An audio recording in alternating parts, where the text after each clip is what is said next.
തദ്ദേശ തെരഞ്ഞെടുപ്പ് 2025 തിരുവനന്തപുരം നഗരസഭയിലെ പ്രഗത്ഭരായ മത്സരാർത്ഥികൾ എല്ലാ രാഷ്ട്രീയ പാർട്ടികളുമുണ്ട്. നമുക്ക് അവരോട് ചോദിക്കാം എന്തൊക്കെയാണ് അവർ ചെയ്യാൻ പോണ വികസനങ്ങൾ.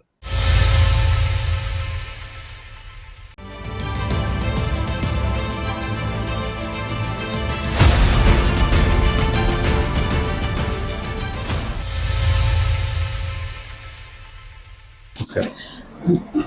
പേര് ജയകുമാരി. ഓക്കെ, എന്ത് തോന്നുന്നു തെരഞ്ഞെടുപ്പ് രംഗത്ത് ഇറങ്ങി തിരിച്ചപ്പോൾ? തെരഞ്ഞെടുപ്പ് രംഗത്തെന്ന് പറയുമ്പോൾ എല്ലാം ഇങ്ങനെ ധൃതി പിടിച്ച് നമ്മൾ ഓടി നടന്ന് ചെയ്യേണ്ട ഒരവസ്ഥയാണ്. കാരണം ഇതുവരെ തെരഞ്ഞെടുപ്പിന് അങ്ങനെ ഒരു തെരഞ്ഞെടുപ്പ് അഭിമുഖീകരിക്കേണ്ടി വന്നിട്ടില്ല.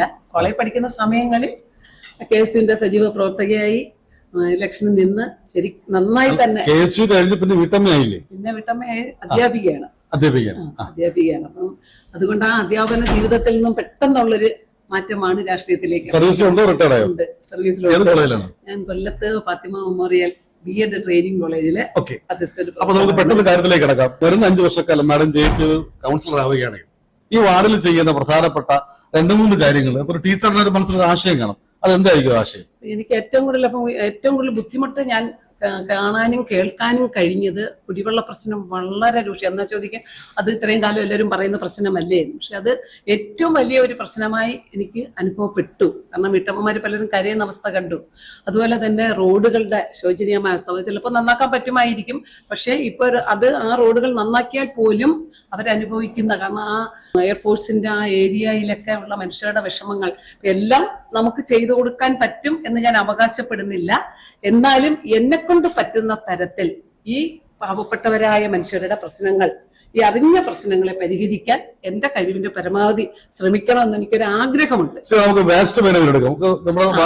അതും ചോദിച്ചോട്ടെ, ഈ വേസ്റ്റ് മാനേജ്മെന്റ് നിങ്ങളുടെ വാർഡിനകത്തുള്ള വേസ്റ്റുകൾ, അതായത് സ്വന്തം വാർഡിനകത്ത് തന്നെ ഡംപ് ചെയ്യാനുള്ള സംവിധാനം ഉണ്ടാക്കി കൊടുക്കാൻ പറ്റും? അതിനുള്ള സംവിധാനം നമുക്ക് കോർപ്പറേഷൻ ചെയ്ത് തന്നാൽ അതിൽ ഞാൻ മുന്നിട്ട് നിൽക്കുക തന്നെ ചെയ്യും. കാരണം പ്ലാസ്റ്റിക് നമ്മുടെ ഭൂമിയെ നാശത്തിന്റെ പടുകുഴിയിലേക്ക് കൊണ്ടുപോയേക്കാണ്. റോട്ടറി ക്ലബ്ബും ട്രിവാൻഡ്രം സബ്രമിനിൽ ആണ് ഇപ്പൊ മാഡം നിൽക്കുന്നത്.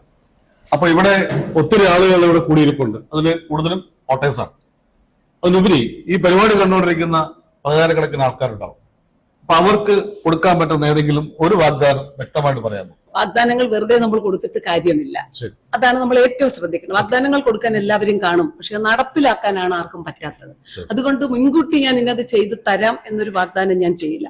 ഞാൻ ആദ്യമേ പറഞ്ഞതാണ്, കോർപ്പറേഷന്റെ നമ്മളിപ്പോ ഞാൻ ജയിച്ചു ഒരു കൗൺസിലറായി വന്നാൽ എന്നെ പിന്തുണയ്ക്കുന്ന പാർട്ടിയോടൊപ്പം നിന്ന് കോർപ്പറേഷനിൽ നിന്ന് എന്ത് ഈ അണമുഖം വാർഡിലെ വോട്ടേഴ്സിന് ചെയ്തു കൊടുക്കാൻ, അവരുടെ അവകാശങ്ങൾ നേടിയെടുത്ത് കൊടുക്കാൻ എന്റെ പരമാവധി ഞാൻ ശ്രമിക്കും. അതാണ് എനിക്ക് പറയാനുള്ളത്. ഏത് പ്രശ്നമായാലും ശരി, വാഗ്ദാനം കൊടുക്കാൻ നമുക്ക് എളുപ്പമാണ്, പക്ഷെ അത് പാലിക്കാൻ കഴിഞ്ഞില്ല എങ്കിൽ അത് നമ്മൾ ചെയ്യുന്ന ഏറ്റവും വലിയ തെറ്റാണ്. എല്ലാവിധ വിജയാശംസകൾ.